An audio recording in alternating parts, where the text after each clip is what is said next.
Hey, how's it going? Coach Ryan Fanley here from the Fat Loss Solution. Today I'm going to talk about meal frequency again. So last time I answered a question from a viewer who was wondering, does increased meal frequency raise your metabolism, or does eating multiple times per day beat eating 1 to 2 times per day in terms of what your metabolism does? I dove into that a little bit last week, so if you haven't checked that out, go ahead and watch that video. Today I'm going to give you my 6-week solution for finding the sweet spot to where your meal frequency should be. Now, it takes a little bit of time and effort to find it, but once you find it, it's almost like having a key to unlock your physical potential, because you can work from there when reaching your goals. Now, this technique takes a little time, 6 weeks to be exact, and everyone is different. And so this helps you find where your body optimally responds in terms of a fat loss diet. So the first rule during the 6-week solution for finding your meal frequency is you have to have some type of food log or notebook where you can take good notes. And I'm not just talking about the food you're eating or how many calories or anything like that. I'm talking about everything. So I want you to track how your workouts are going. I want you to track how you're sleeping. I want you to track how you look in the mirror.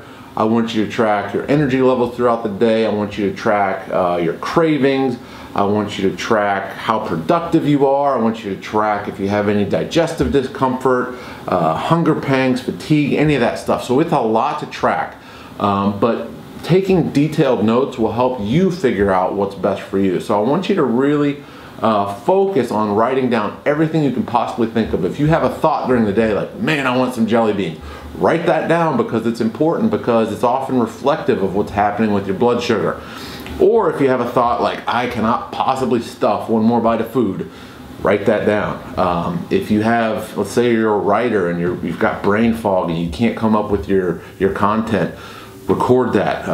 If you are an accountant and you're crunching numbers like a machine and everything's going great, record that. Okay, so every factor of your lifestyle should be included in this journal. So with that out of the way, the first thing you need to do is set your calorie target and your macronutrient target. This is a bit of a tricky one, because my goal with you for this phase is not necessarily to try to decrease body fat. We just want to see how you respond to meal frequency. So what I'd like to do is have you just on a maintenance level of calories. So one easy way to do it, and it's not super scientific, but it'll get you in the realm, that must be the old West Virginia coming out in me. I lived there for 10 years and sometimes I have a little accent. Anyway, somewhere in the realm of 12 to 15 times your body weight in calories. So if you weigh 100 pounds, take in somewhere between 1,200 to 1,500 calories. Macronutrient percentage, 40% protein, 30% carbs, 30% fat. Again, we don't need to be too crazy with exactly what you're eating here. Make sure it's clean food. Just make sure that it's the same through each phase of this in terms of calories and macronutrients, okay? So you set that calorie target. The next step for week 1, I want you to start with 2 solid meals per day. So if you're having 3,000 calories a day, have 2 meals of 1,500 calories each. Take notes during that week. See how your body responds. See how you feel, energy levels, etc. Be consistent. Every single week after that, so then week 2, you just add 1 solid meal and divide the calories. So week 1 was 2 meals at 1,500 calories per meal, assuming you're starting with 3,000 calories. Week 2 would be 3 meals then.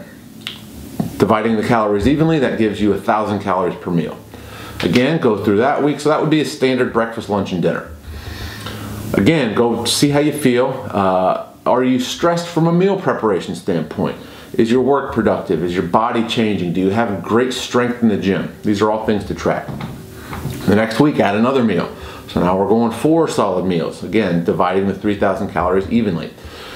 Then go to 5 solid meals, then 6 meals, and then the final week, week 6, I want 7 solid meals a day. Now that's going to be a bit of stretch for a lot of people. I know it is for me.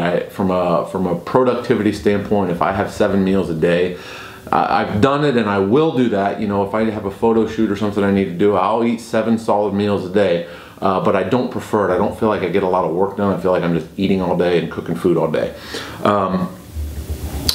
requires a lot more preparation. So that last week, that 6th week, eat 7 meals per day. After that, go back through your log, see where you were at your best. So see, where did you look and feel the leanest? Where did you have the most energy? Where were your workouts the most productive? Where did you get the best sleep at night? Where did you have energy through the day and not get groggy in the afternoon? That is your sweet spot. And from there then, you take that meal frequency. So again, for me, it's 5 solid meals plus a post-training shake. So I guess it's 6. Take that meal frequency and then start playing with calories, macronutrient percentages, and see and make adjustments from there on your meal plan.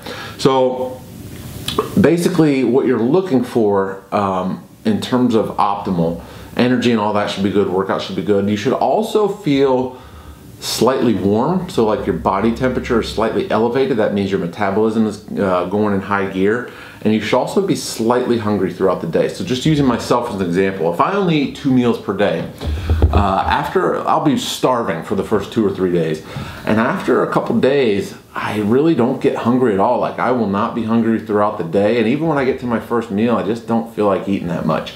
And what that tells me is that my metabolism is down regulating to accommodate to that factor.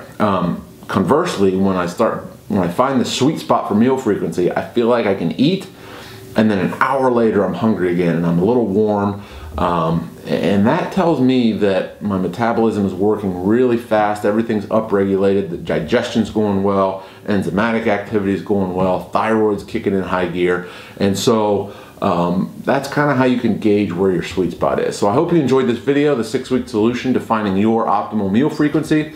Click subscribe below if you like it, and I'll see you next time.